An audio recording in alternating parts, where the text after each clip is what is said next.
beautiful words. How can anyone ever tell you that you are not beautiful?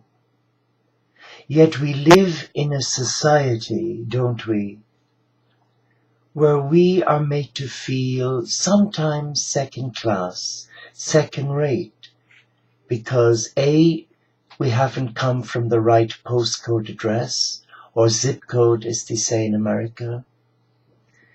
We don't wear the right clothes with the right labels. We don't seem to mix in the right circle of status-conscious friends. And you often find that people have a habit of making you feel unworthy, not a valued member of society, and none more so than someone like me. Yes, I'm wearing a funny outfit. It's part of my habit because it's late or now early in the morning in the UK. It's just gone 9 minutes past midnight. But what does it really matter what people think of us? I guess for some it matters a lot because they're person pleasers. They need to please other people at the expense of hurting themselves. This has been a salutary lesson of my life, where I spent best part of 45 years courting the praise of other people. And it is not recommended. But the words of the beautiful track from Shiana Nall, how can anyone ever say you are not beautiful? We are a child of love, a child of the Supreme. And if our beloved Gaia, our Earth Mother, and our Father, Mother God created perfection, then who gives another the power to control our life, leaving us vulnerable, fractured and wounded? And you know and I know that there have been times in our life, in our faith journey, yes, in our spiritual path, where we've had a déjà vu, for some a dark night of the soul, where we have felt totally worthless, useless, where our mistakes of the past come flooding back 90 to the dozen, and you feel so crippled and at times dysfunctional. But allow me share with you, it is okay to have those feelings, because if and when we surrender our heart to the Supreme, a loving Father, Mother God, who did not create religion, man created religion to connect with God. But sadly, in many of the world's great religions today, because it is influenced and governed by human thinking, often the ideals are not achieved, and the spirit of forgiveness sometimes gets thrown out with the baby in the bathwater. So we need to find who we are, don't we? We need to find, who am I and why am I here? What is my purpose? Is it to be a doormat for the rest of my life? Is it to be made to feel a second-class citizen, or a bad parent, a bad lover, partner, a bad monk? No, it's not. That is human thinking at worst. We must always try and stay in our heart.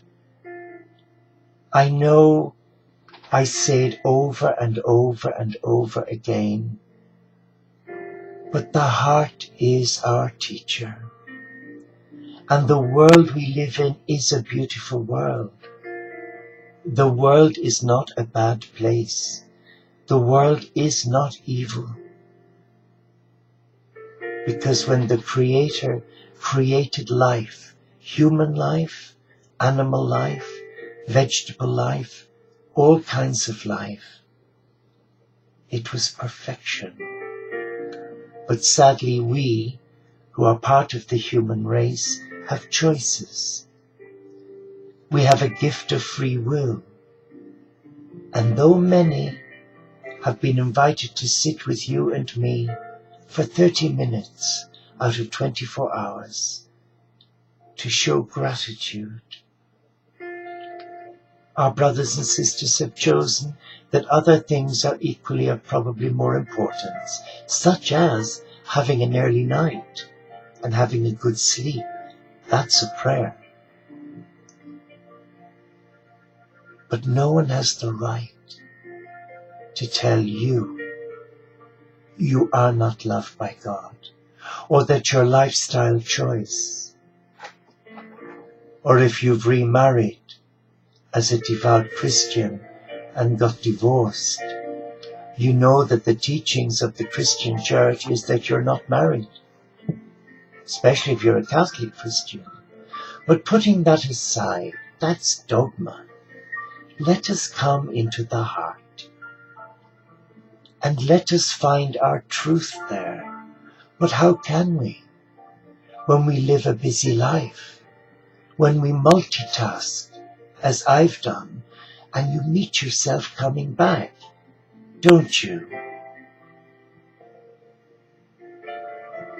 Yes, it is important to hear your inner voice, because that inner voice, if it's from the heart, is one of affirmation and welcome.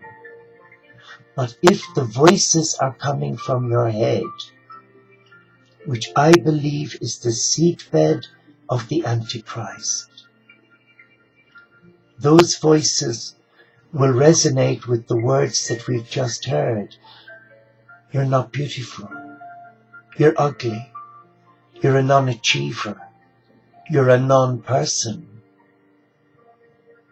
But if the words are from God, they contradict all of those negative words, and they affirm you to stand up, to take back your power, and to be a beloved, a co-creator of God. And too many people, sadly today, are so used to living in a nanny culture where they have expectations that people will tell them what to say, how to say it, what to wear, so as not to offend another.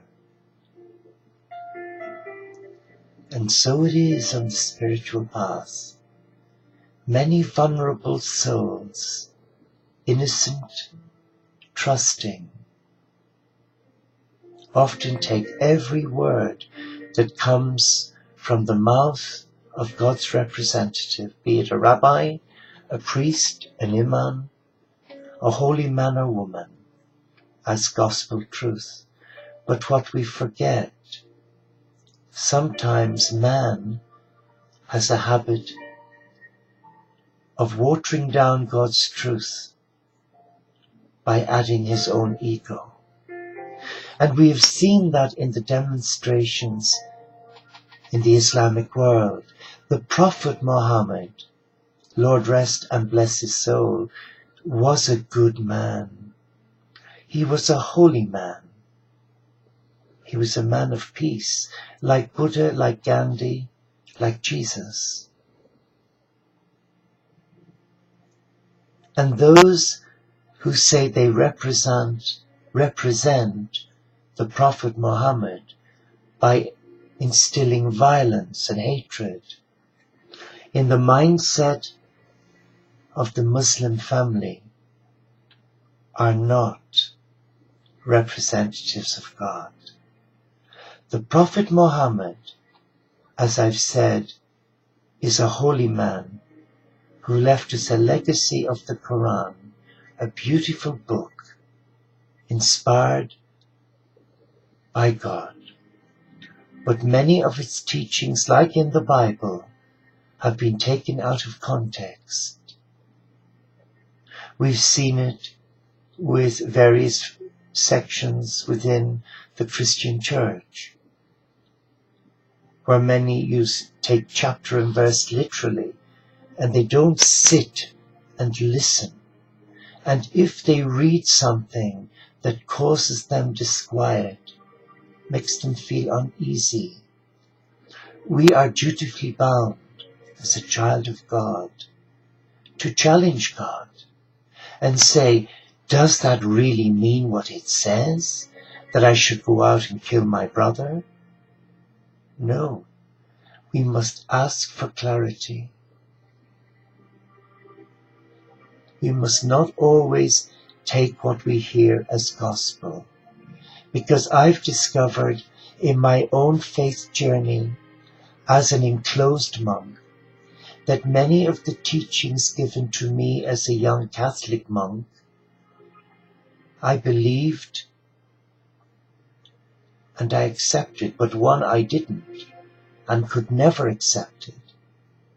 Not even from when I was a young novice, from 1966. I could never accept that Mary Magdalena was a whore, a prostitute, or a fallen woman. I didn't have the knowledge base then. I was naive. But something inside me said, that is not God's truth.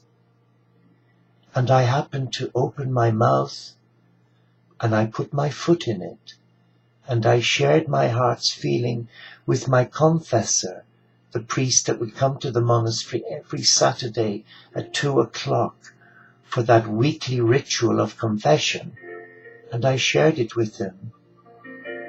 And I was bullied and almost threatened with excommunication for daring to challenge the teachings of the church. And worse still, he was willing to break the seal of confession and tell the novice master and have me sent home to Dublin from Cove, County Cork on the next train. Can you think of the shame that would have brought my family, their son, their eldest son, be ostracized from the church? But I shared it with my spiritual director, my novice master, and he was most vitriolic towards me.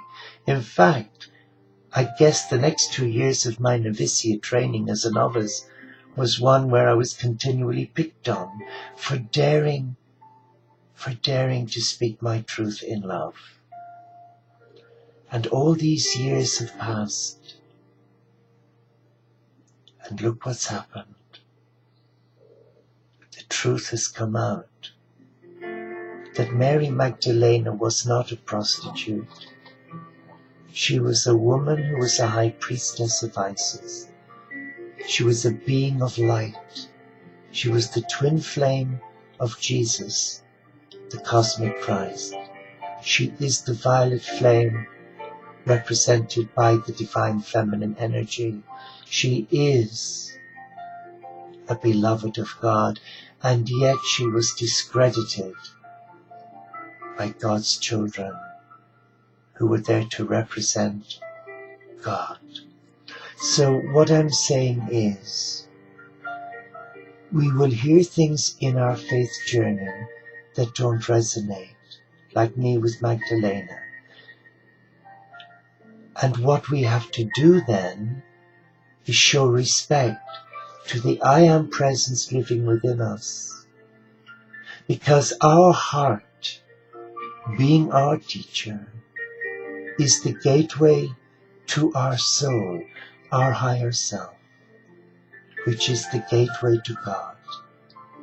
And if we deny ourselves from speaking our truth, then yes, we automatically isolate ourselves and we become a second-class citizen, and that is not God's intention for my life.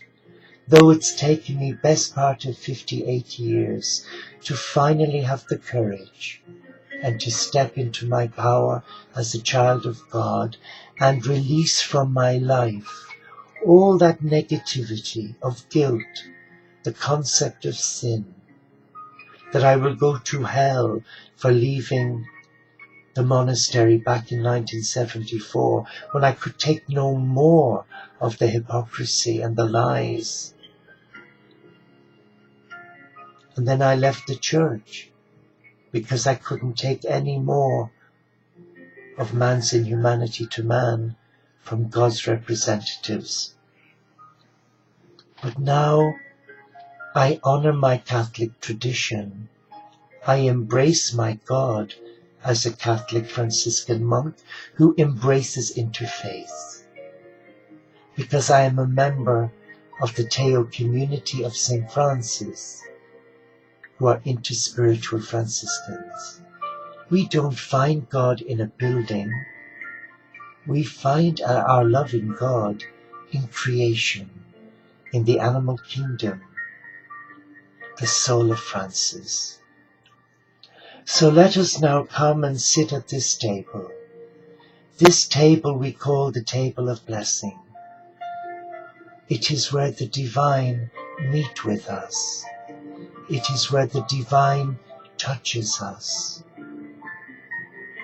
It is where the cosmic Christ sets us free from a dogma that is more about guilt, control and fear than embracing love. So let us just close our eyes just for a moment. Let us take a deep breath and hold it. And now relax as we release all negativity and weariness and feelings of unlovableness towards ourselves. And let us continue to breathe normally, but be relaxed.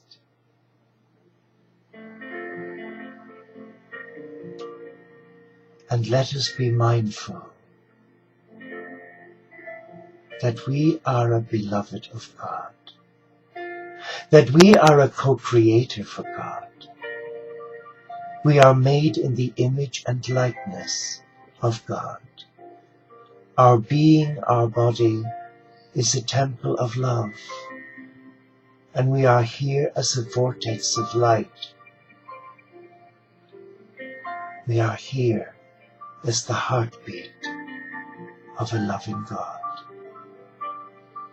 Not to preach,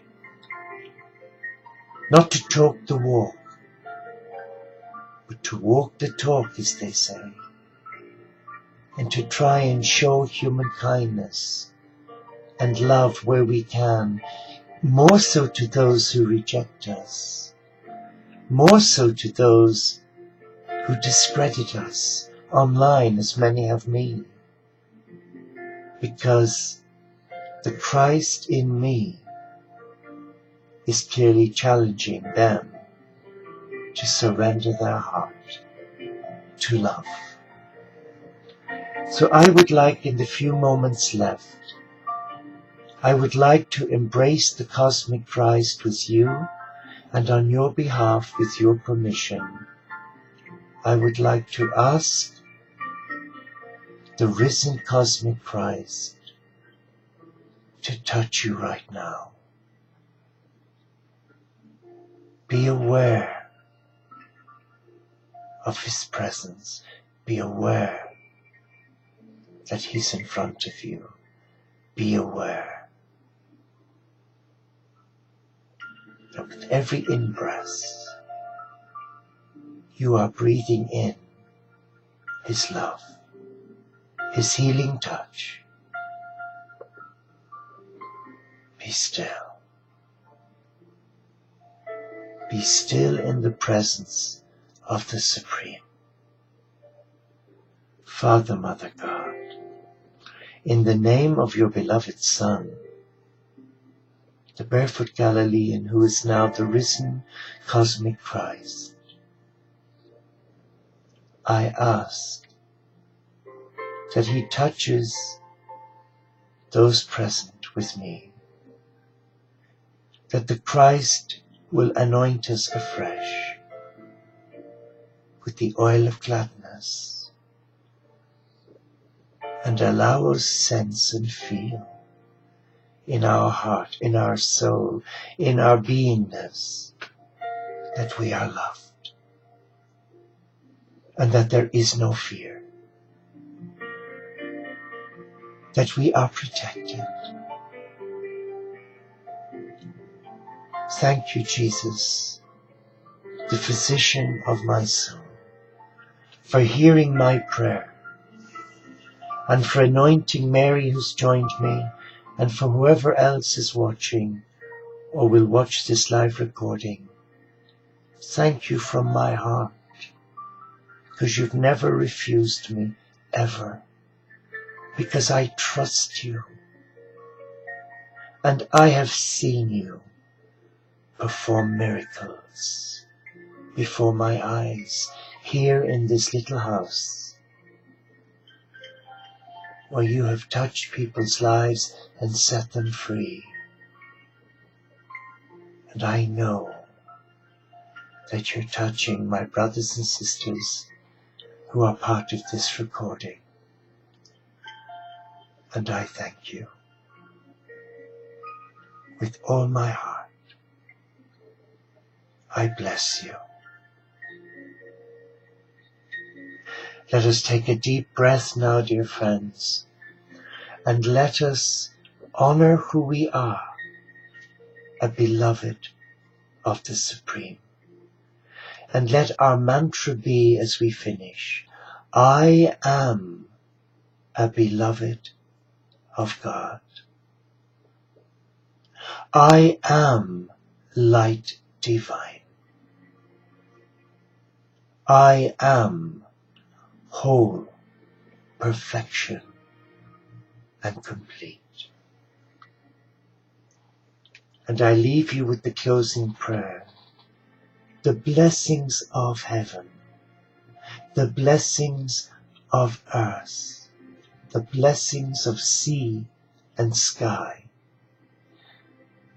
on those we love this day,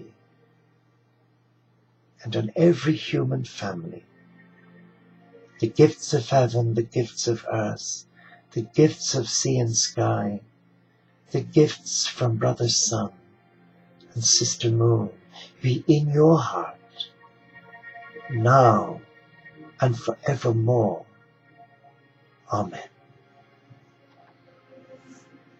May I personally take this opportunity to thank you for giving up your time. And I thank you, Mary, for giving up your precious time after such a long, long day. Namaste. Shalom. Inshallah. Pax et bonum. Om Shanti. Solo di Caritas. Peace. God bless you.